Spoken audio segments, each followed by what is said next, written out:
Hello ladies and gentlemen, Nick here, and welcome to my review of Doctor Who, The Mind Robber, which is easily one of the best stories of the show at this point in time. No joke, this is easily one of the best. For starters, it's super imaginative, and it's also really fun and really enjoyable, and it's really well executed. The plot sees, after trying to escape the planet Delcus, I believe it was, from the end of the Dominators, the Doctor has to use an emergency escape switch, which takes them out of the universe for a little bit, where a mysterious force has to tries to persuade them to leave the TARDIS. Jamie and Zoe do eventually leave the TARDIS, but the Doctor manages to get them back in, and then later the TARDIS then breaks apart as someone is trying to capture the Doctor in order to use him to become the new master of the land of fiction.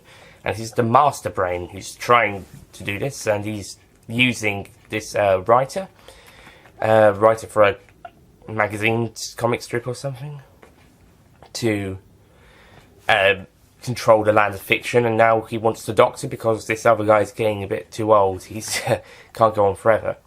So the time travellers are split up and arrive in the land of fiction, but eventually they reunite and have to work their way round to try and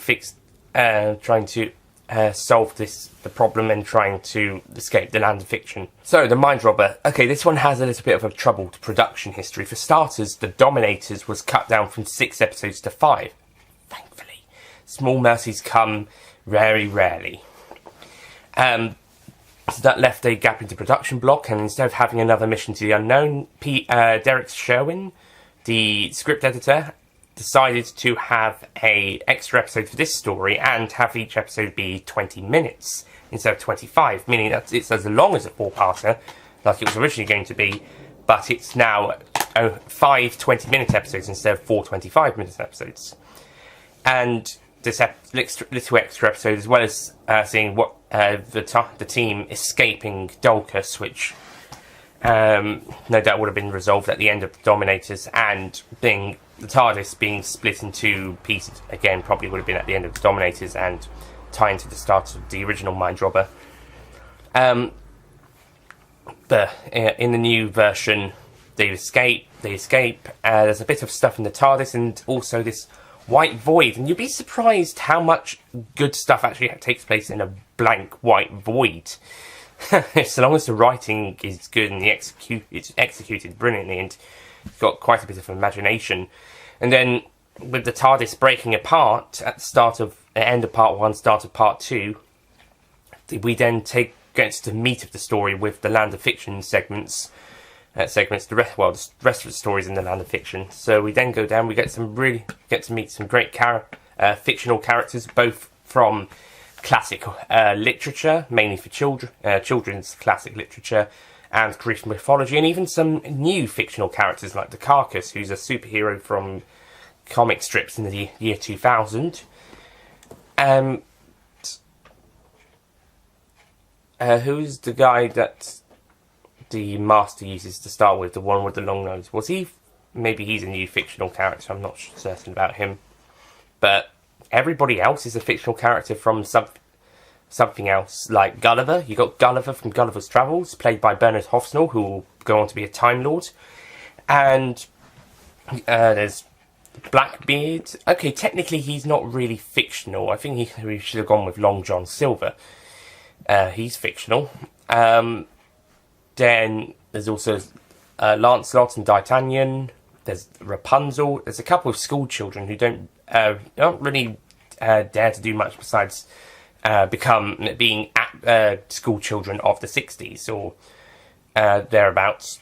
I mean, the first time we see them, they're asking the Doctor some riddles and getting him to play a bit of a game, but later on they're just there to sing and dance and just talk left, right and centre, and they're very, very 60s talkative. They all sound very 60s, by the way. I'll just say that. Everybody sounds very 60s in their voices. Then again, with children shown in Doctor Who in later modern year, they would sound very modern, as like in The Caretaker. They would sound very 2014. So it's a bit of product of the time. The same would be said for Rapunzel and Gulliver. Although Gulliver is more of a... Gulliver is as in 16th, 17th, 18th century words, but in a 20th century manner. Anyway, but everyone's doing a good job, and they all contribute at least something to the story and move the story along, and it's all really good, and everything is just moving along really nicely. For considering this is a 5-part story, it's actually pretty brisk, but then they end 20 minutes, as I mentioned, per episode. Wonder what they would have done with the extra 5 minutes per episode. Not so much the first one, but the other ones. They still do a brilliant job with it, and not only is it because it's so short, but the story just feels quicker anyway. Just saying shorter story, I mean, it's episodes, not just because the episodes are short, a couple minutes shorter, it's just that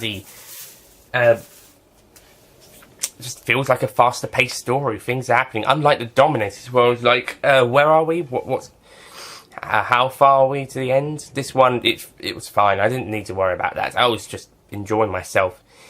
You get another Master. I'm not sure when the other Master was, but I think the first Doctor must have bumped into someone calling himself the Master, but it wasn't the Master, that we all know. Oh no, it was the Abominable Snowman Master. That was with the second Doctor. So they have the Master of the Monastery, who the Great Intelligence takes over, and now we've got the Master, the servant of the Master Brain, who's controlling the land of fiction.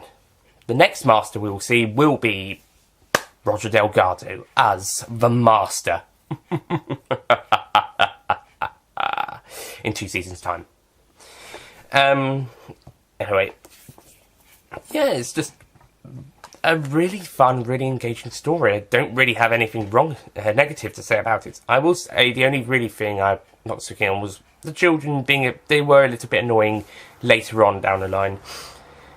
Just a little bit. But besides that, I think the episode is pretty much perfect. I had hardly any problems with it. I was really enjoying myself without this one. Everyone does a great performance, especially our main leads and the actor playing the Master Brain. I loved the bit where Zoe is fighting the Carcass when we first see him, and she's using some of his moves on him. She's suddenly gone... Well, in the Dominator, she's started to become a little... not very useful, a little bit. I mean, apart from when she helped Cully to escape, she wasn't very much useful.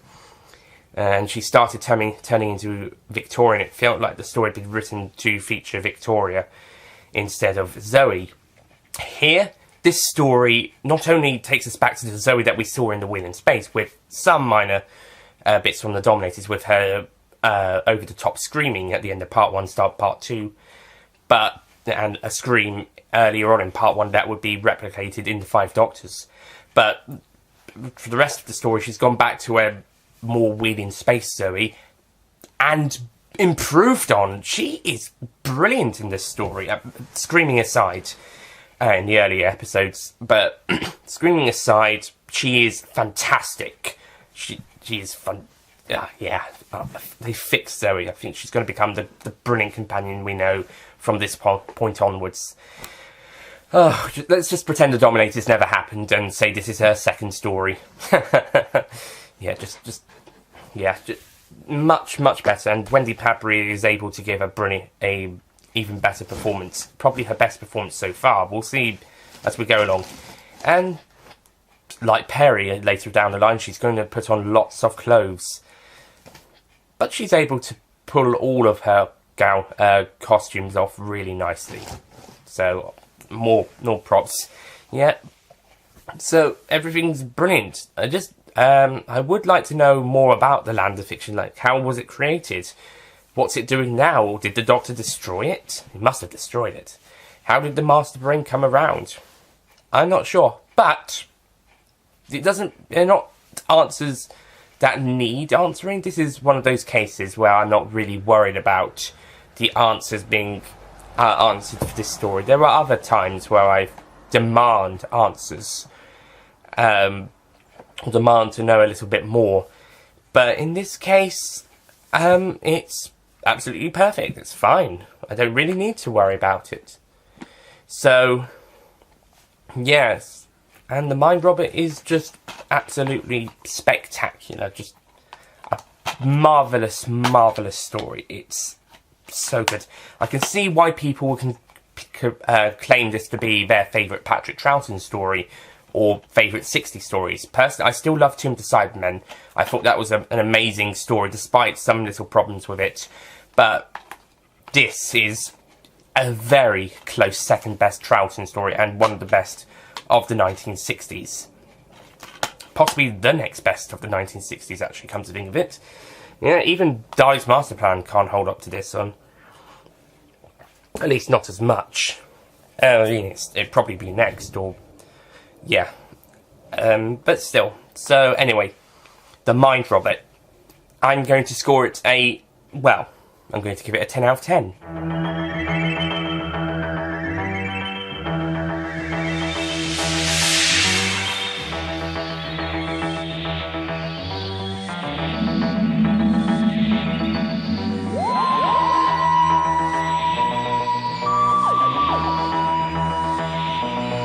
Very, very easy to score this one. Whilst with the Dominators, I wasn't sure if I should raise it from a 3 to a 4, or if I should just keep it a 3, but I just...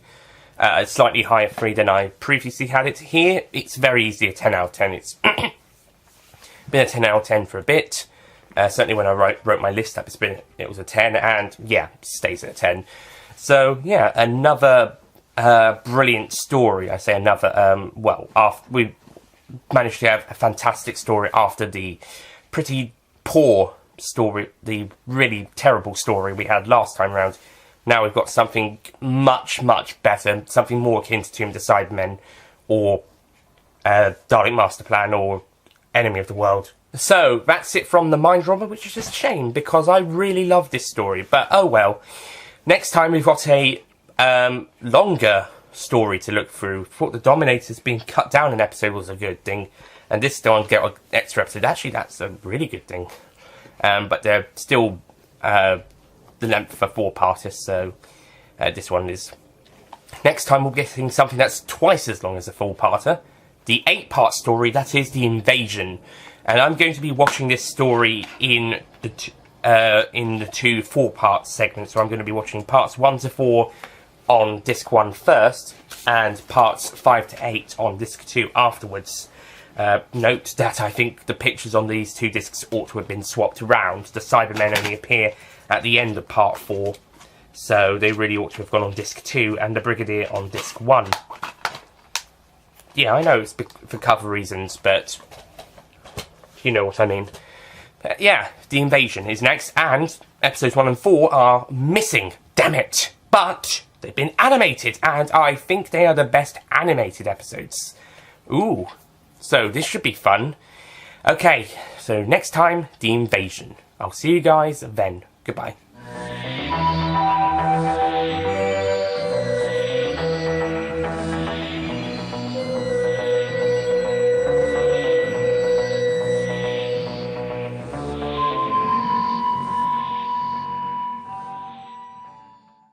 Don't forget to click below to subscribe to the official Nicholas Payne Retro YouTube channel.